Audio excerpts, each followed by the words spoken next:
सुप्रभात बच्चों। आज हम नई पाठ की शुरुआत करते हैं। पाठ का नाम है हंसी और खुशी, जिसके लेखक हैं बाल मुकुंद गुप्त। हंसी खुशी शब्द से हम सब परिचित हैं। हंसी हमारे अंदर की एक अंदरूनी भावना है जो हमारे चेहरे में हंसी के रूप में प्रकट होती है और हम उसे हंसकर या मुस्कुराकर दर्शाते हैं, जिससे लोग पता कर लेते हैं कि मैं या हम सब खुश हैं।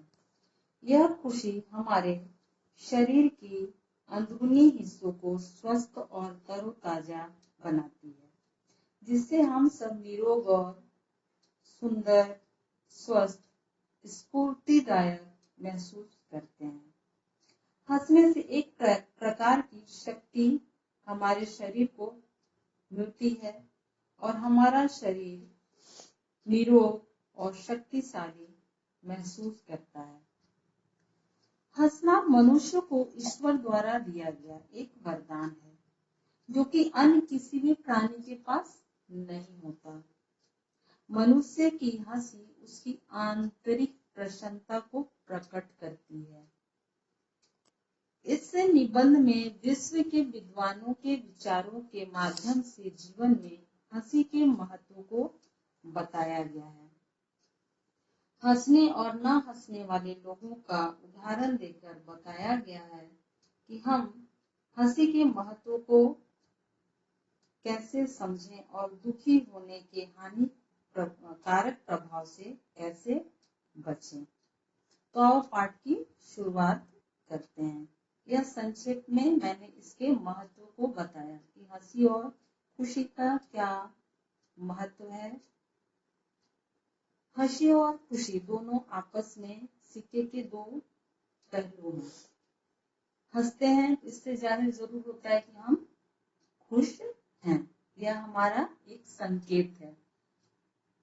हंसी भीतरी आनंद का बाहरी चिन्ह है, यानी कि जब हमारा अंदर से हमारी भावनाएं बहुत खुश होते हैं तो हंसी के रूप में वो बाहर निकल पड़ती है। जीवन की सबसे प्यारी और उत्तम से उत्तम वस्तु एक बार हंस लेना तथा शरीर को अच्छा रखने की अच्छी से अच्छी दवा एक बार खिलखिला उठना है। बच्चों, यह सच है कि हम अपने शरीर को स्वस्थ निरोग रखने के लिए अपने आप को खुश रखना बहुत ही जरूरी है।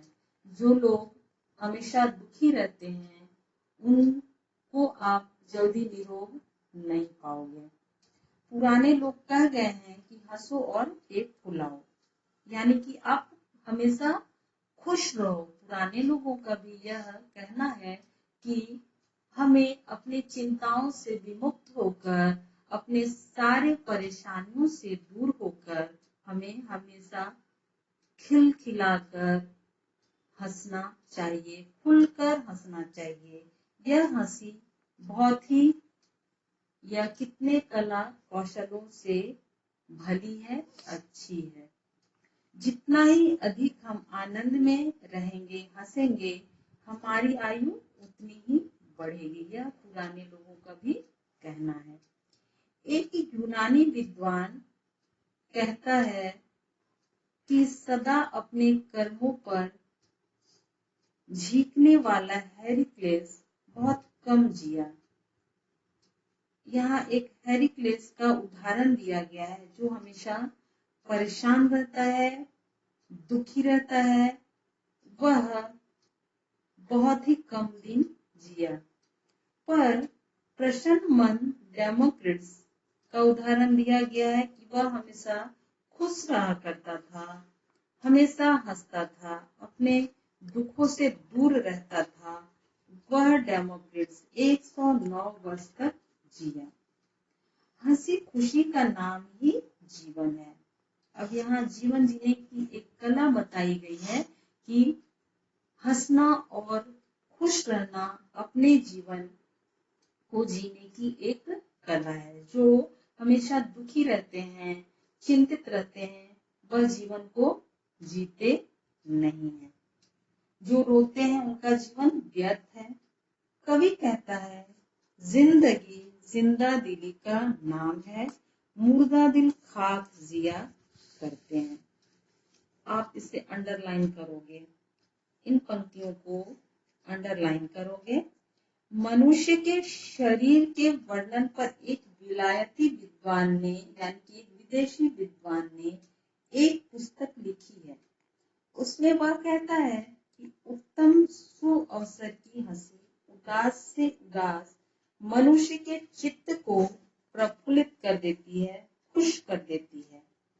आनंद एक ऐसा प्रबल इंजन है कि उसके शोक और दुख की दीवारों को ढा सकता है। यहाँ कहा गया आनंद यानी कि खुश होना एक ऐसा शक्ति है, ऐसा इंजन है जो कि शोक और दुख को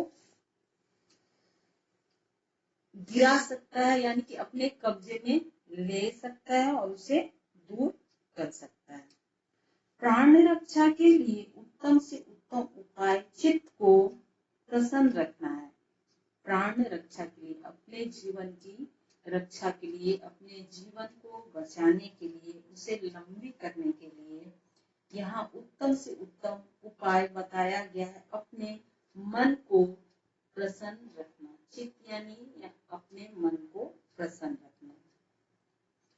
सुयोग्य वैद्य अपने रोगी के कानों में आनंद रूपी मंत्र सुनाता है। यहाँ एक सुयोग्य वैद्य द्वारा रोगी के कान में एक मंत्र बताया गया है। एक अंग्रेज डॉक्टर कहता है कि किसी नगर में दवाई लदे हुए 20 गधे ले जाने से एक हंसोड़ आदमी को ले जाना अधिक लाभकारी है। यह सच है कि जब आप बहुत दुखी रहते हो, किसी कारणवश बहुत दुखी होते हो, बहुत चिंतित होते हो, उस वक्त हमें एक ऐसे व्यक्ति की आवश्यकता होती है, ऐसे व्यक्ति की जरूरत होती है जो तुम्हारे दुख को भुलाने के लिए तुम्हें किसी भी प्रकार हंसा दे, अपने वक्तव्य से, अपने वाक पटुता से। फिर तुम थोड़ी ही देर में अपने चिंता, अपने दुख को भुलाकर थोड़ा सा आरामदायक या अपने आप को रिलैक्स महसूस करते हो और अपने दुख को धीरे धीरे भुलाने लगते हो। बहुत सारे ऐसे लोग हैं जो बहुत दुखी होते हैं, मगर कुछ ऐसे हंसौड़ व्यक्ति या ऐसे खुशमिजाज व्यक्ति के संपर्क में आते हैं तो वह अपने दुख को धीरे धीरे भुलाने लगते हैं। तो यहाँ कहा जा रहा है कि हम बहुत बीमार हैं, बहुत दुखी हैं और लाख दवाइयाँ खा रहे हैं, मगर उस दवाइयों से हमारे शरीर पर कोई असर नहीं होता, बल्कि एक ऐसे व्यक्ति से असर होता है जो हमें जीवन की सच्चाई को, जीवन के खुश रहने के मंत्र को बताता है और हमें हंसाता है। उससे हमारी आधी परेशानियां दूर हो जाती है। यहाँ दवाई और एक खुश रहने दोनों के अंतर को स्पष्ट किया गया है, समझाया गया है कि दवाई खाने से बेहतर है हम अपने आप को खुश रखें। डॉक्टर हसप्लैंड ने एक पुस्तक में आयु बढ़ाने का उपाय लिखा है। वह लिखता है कि हंसी पाचन के लिए बहुत उत्तम चीज है, इससे अच्छी औषधि और नहीं। एक रोगी ही नहीं, सबके लिए हंसी बहुत काम की वस्तु है। यह सच है कि आप अपने ऊपर प्रायोगिक रूप में भी देखे होंगे कि जब आप बहुत चिंतित होते हो तो हमारे अंदर बहुत सारे सिस्टम हैं जो कि चेंज होते हैं और आप का स्वास्थ्य पर बहुत ही बुरा प्रभाव पड़ता है। और अगर आप खुश हो तो हमारे शरीर में किसी भी प्रकार का कोई रोग नहीं होता। इसलिए अपने शरीर को, अपने मन को प्रसन्न रखना चाहिए। हमेशा यह प्रयास करना चाहिए कि हम अपने मन चित्त को प्रसन्न रखें, अपनी चिंताओं से विमुक्त रहें और अपने शरीर पर हंसकर खुश होकर ध्यान दें। धन्यवाद। बाकी पंक्तियों का विश्लेषण या विस्तार से मैं अगले क्लास में बताऊंगी। धन्यवाद।